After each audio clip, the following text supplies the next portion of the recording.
Alright. Okay. Good morning. Sige, start kita sang aton nga module 19, which is putting it all together. Okay, before kita mag-assess, mara kita three things or three stuffs lang gid no nga balantayan, which is number one, of course, wala kita i-assess kung wala si patient. Okay, the patient. Okay. Prepare the patient physically and psychologically to allay anxiety. Of course, ang balon yung una palang daan, ang balon yun na nga, ma'am, ma-assess kita or may mga examinations or may mga further or may mga sorry, may mga questions lang kita karon para at least aware siya kag hindi siya bala mapraning nga gaano ka nurse ginaano mo ko mga something mo na. So dapat i-prepare naton si patient not only physically but also psychologically.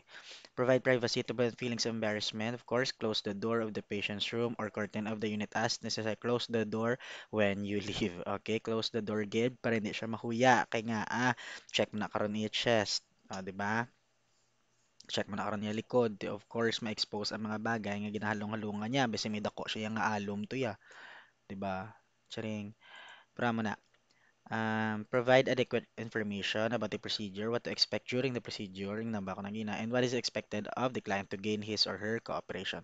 Provide a new clean gown. Okay, ano nga gown ang pang JS prom? Hindi, ang gown sang hospital.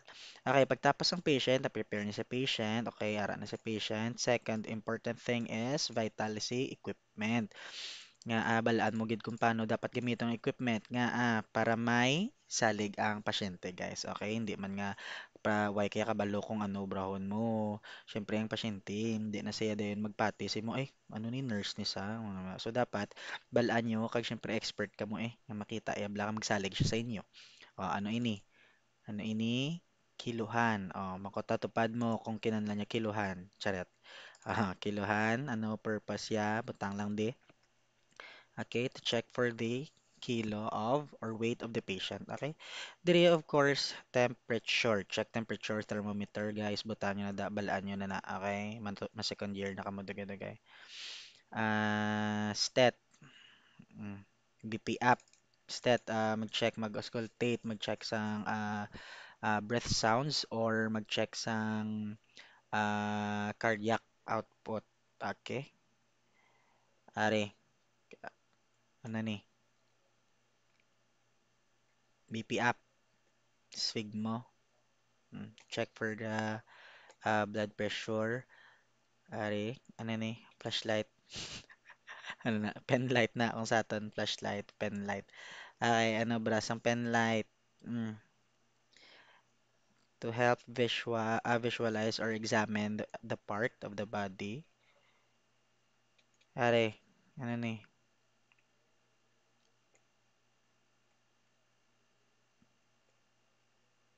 Ano ni? Pang ice cream ni sa? Ano sa pang ice cream? Asa gani Wait. Ano gani? Tawag siya. Nalipat ko siya. Oh. Sige, assignment. Lutang na guys. Pang ice cream, pang ice pop. Ay, tang depressor. Nalipat ko. Anyway, tang depressor. Tang depressor. Ano ba rin tang depressor, guys? It helps examine the mouth and throat, okay? It helps examine the mouth and throat. Are, ano ini next? Sa dalom ni flashlight. Ni flashlight. Ano sa? That's called opta. Ophthalmoscope. Okay? Opta, makita optha, mata, to help examine the inner part of the eyeball. Okay? Ophthalmoscope. Next is, tupad ni ophthalmoscope, si otoscope. Maganda otoscope, examine the what? The ears. Okay? Ears. So, next naman, tuning fork, to test the hearing balance. Okay? Reflex hammer, guys. Reflex hammer, the word itself, it tests the reflexes. Okay? Ay na mong kita nyo na ginapapong ko ang pasyente sa bed. Tapos ginalampusan niya tiil. Wala ginalampusan. Good guys, ginalampusan. Gina-check lang ang reflex. Ah. Next, gloves, of course, to protect the wearer or the patient from the spread of microorganisms. Next is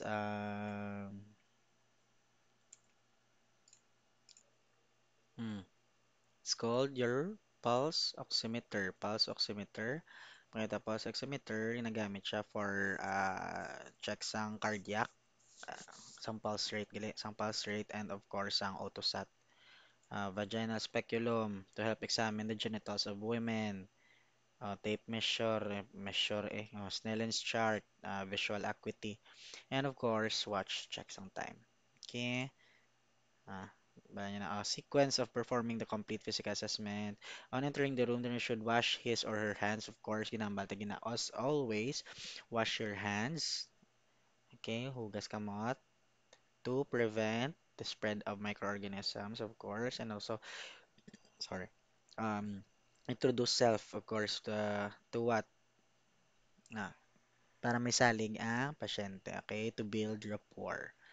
Introduce self and purpose and begin history taking component while the patient is dressed and sitting in a chair. During this conversation, the general survey and the conversation of patient can be done simultaneously through assessment and examination. Okay, while gapong ko pang si patient, assess na kita daan pamangkot, of course, magpamangkot ka mo, dala na daang health history, din siya halin, nga nakalabot di siya, ano ang rason nga rin di something something guys, okay? Ano siya sa health history, of course, to collect the subjective data. Maganda subjective data as said, okay? Said subjective data, halin sa kay patient or halin kay nurse. 'Di ba? Boring, wala may kasabat sa akon. Halin kay patient. Guys, subjective, it's always from the patient. O, hambalo ni patient, subjective data. Use techniques of communication, interview techniques. Ang interview techniques, guys, amo to siyang mga ginagyan halin sang first term. Amo to mga pamangkot lang sa ang series of questions na amo na siya. Use of history forms. Actually, si Old Cart ni Monic, si PQRSTU ni Monic, guys, they are also interview techniques or namin ko ang pagpasunod bla kung paano nyo diin ka mo matumok gid para makuha nyo ang sabat nga ginapangayo nyo sa patient amo ni si Old Cart kag si PQRSTU. Okay? Balaan nyo na guys ah. Use history forms, of course. Name, address, contact number, ara na sa biographic data, guys, ara na sa una palang daan. Reason for seeking care, muna siyang ginambal natin nga CC. Ano ang CC? Chief Complaint Permit. Gina nga ari ka di mamhaw na nga ari ka di nga napabisita ka di haw na muna. Ma'am, anong rason nga ari kita di subong? Sir, anong ginabatsyag mo nga ari ikaw di na muna. Chief Complaint. Present health or history of present illness. May nagkagi na siya masakit sa una pa lang or ang subong niya sakit. Ari ng past health history. Na present health, family history na sa family nila base familial, okay, base sa una pa lang tuya wala gayo iya pilas ay nurse kay kadugay magayo akong pilas 2 weeks na o makutom sa family nila sir sa inyo pamilya sin o may diabetes.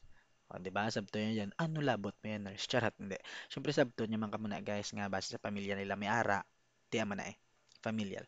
Lifestyle and personal habits, of course. O, gisakit iya dughan. Galingin niya ulo. Mudlayan sa ginhawa. O, kay gali iya chronic or long time nga chain smoker na siya. Subong na siya ginasukot. Nagka-COPD and everything. O, di ba? Lifestyle. O, basigaw. Nagka cancer. O, kay bangon nga exposed sa radiation. Depende sa ubraya. Kay lifestyle and personal habits. Review of system and functional assessments. Okay, kung patient, tagapungko, general survey observation, assess the environment, assess the individual.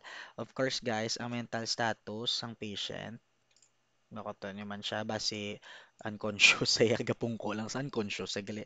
Okay, dapat conscious sa makoto nyo siya. Or, base ga delusion sa, makoto mo sa ano, subong adlaw, sabat niya, hindi ang Friday, subong, hindi Monday, boss, may quiz ka mo. Saring, hindi sir, wala. Base naga-delusion or disoriented. Wala siya kabalo diin siya na mental status. Okay? Vital signs ara na TPRBP, body measurement, integument or skin.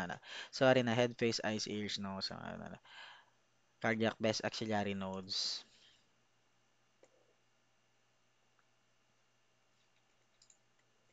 Okay, patient lying down kung kahigda na, cardiovascular, heart, of course, breast examination, ang tiyan, abdomen na, peripheral vascular, mga mata, peripheral vascular, guys, ano na, mga arteries, bala, brachial artery, radial artery, ulnar, femoral artery, guys, tandaan yung artery, guys, kaya nga, basta isauli, mamangkot si doc or mamangkot ang CI nyo mag-duty na kamo, o i-check to anay ang pulse sa brachial artery. Di ang brachial artery, ha? 'Di ba? O, ulnar artery diin. Femoral. Magtalang kamo. Guys, tandaan nyo ng mga artery, guys, kay basic lang na siya kung nurse na gid kamo kag masanay kamo bala. So, dapat subong pa lang kung nabudlayan kamo, normal lang na. Importante nag-learn. Okay, hindi na ta. Musculoskeletal, musculoskeletal. Okay, ano na sila yan? Mga bones, muscles, joints na. Well, gigda siya, i-check nyo na lang ang daan. Okay? Sa lower body na. Okay, kung gapungko naman si patient seated, daradamis kayo sa upper body na i-check nyo. And neurologic, motor, and sensory. Yan. Patient standing, R&D musculoskeletal. Skeletal ang spine sa likod. Kaya di ba na-mention ko, muscle kag skeleton, sorry, bones na siya. So, spine na igoy. Neurologic and visual acuity. Kung katindog visual acuity, anong gamiton sa visual acuity? Nagyan tanagina, si Snellen's chart. And that's it. Guys, ari guys nga ba ko sa inyo form use in practice guys sila ni mga interview materials ni sila. Interview techniques, sorry. Ari na. And that's it.